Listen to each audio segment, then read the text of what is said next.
Les saluda como siempre Daniela J. Salas en nombre de todo el equipo técnico y de producción que hace posible que este espacio llegue hasta sus hogares.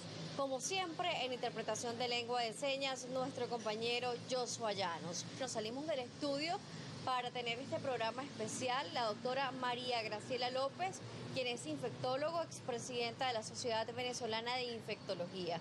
Un gusto que nos acompañe el día de hoy, doctora. Gracias, Daniela, el gusto es mío.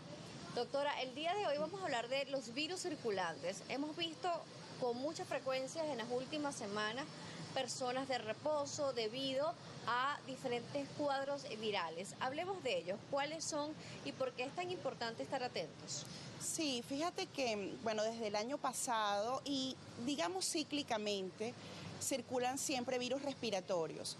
El año pasado circuló, digamos, con mucha intensidad el virus de influenza B, después tuvimos el virus de influenza A y, digamos, desde la segunda, tercera semana de este año estamos viendo un aumento en los casos de la COVID-19, lo cual, digamos, se intercala la circulación de este virus con el virus de influenza A y prácticamente en los últimos 2 meses estamos viendo predominar en la circulación el virus de la COVID-19, el SARS-CoV-2.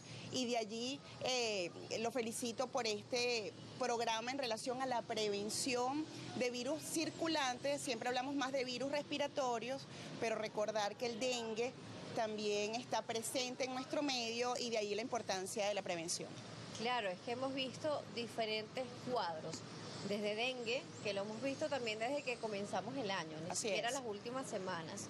Y también los respiratorios. Mayo normalmente ha sido históricamente para nuestro país un mes en donde, por ejemplo, los cuadros diarreicos son muy frecuentes. También vemos con mayor intensidad procesos de lluvia, pero tuvimos un año atípico, un año en el cual las lluvias no fueron, en algunos estados, en otros sí, el día de mayo, pero sí para junio. Y ahora en julio vemos también un comportamiento distinto. Lo que vamos también es ver cómo ha sido el comportamiento del primer semestre de este año 2024 y qué hemos aprendido de todos estos procesos, porque venimos de una pandemia que nos encerró, que nos mantuvo aislados, pero ahora como que relajamos. Dijimos, bueno, ya estamos vacunados y ya no hay casos graves de COVID. ¿Esto es verdad?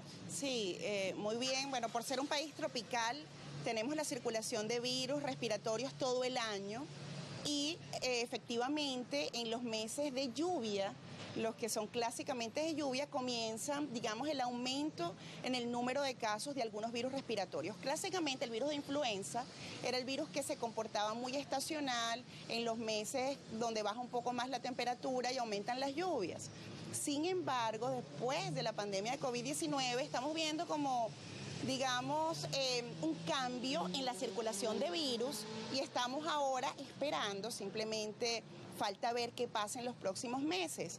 Concretando un poco, decimos que influenza ha circulado todo el año pasado, este año ha circulado todo el año con mayor intensidad en los primeros meses del año y el virus SARS-CoV-2, la COVID-19, desde al menos los últimos 2 meses, finales de mayo, todo junio, circuló SARS-CoV-2 y ahora, bueno, en estos pocos días de julio lo que estamos viendo son aumentos de casos de la COVID-19 y algunos casos de influenza A, sin olvidarnos de otros virus como parainfluenza, rinovirus, es decir, digamos, el volumen y la cantidad de virus que circulan es importante, pero siempre hay predominancia uno u otro y ahora es el turno, pareciera, de SARS-CoV-2.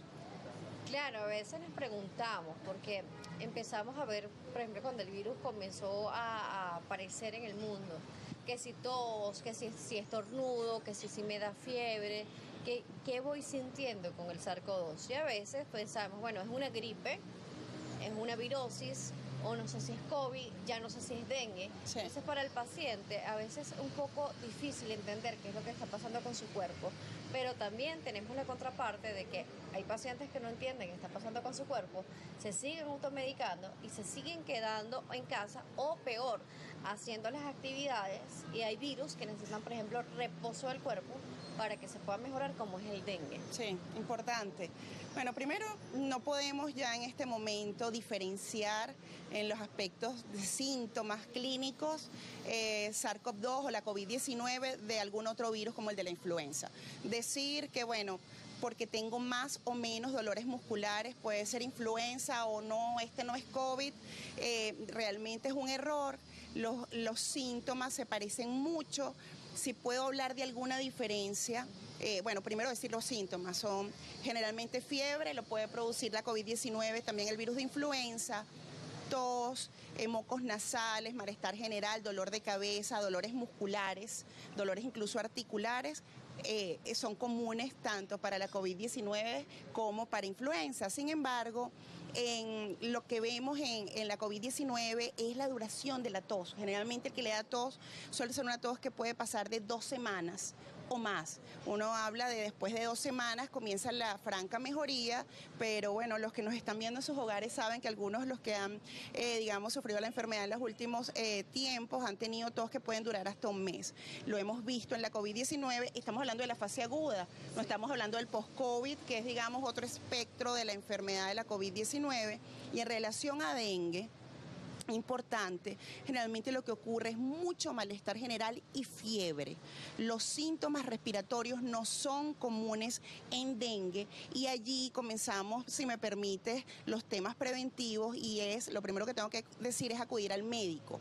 La gente no puede pensar, bueno, tengo fiebre, esto es la gripe que está dando, déjame quedarme en casa. Claro. En una enfermedad como el dengue es importante la consulta precoz para las indicaciones apropiadas y evitar complicaciones. Claro que sí, doctora. Vamos a irnos a una pausa y sobre todo con uno de los síntomas cardinales que nos está hablando, que es la fiebre. Quiero ver este punto, si realmente algún paciente le puede dar uno de estos virus sin tener fiebre realmente. Por ejemplo, en mi caso, yo tuve dengue el año pasado y nunca tuve fiebre. Entonces vamos a ver si eso es un ABC o si realmente es como que una regla estándar de que si no tienes fiebre realmente no tienes el virus. Entonces la doctora María Graciela López nos sigue acompañando a regreso, expresidenta de la Sociedad Venezolana de Infectología, y nosotros los invitamos a ustedes a que participen en redes, @salud_gb, @DanielaJSalas. Volvemos.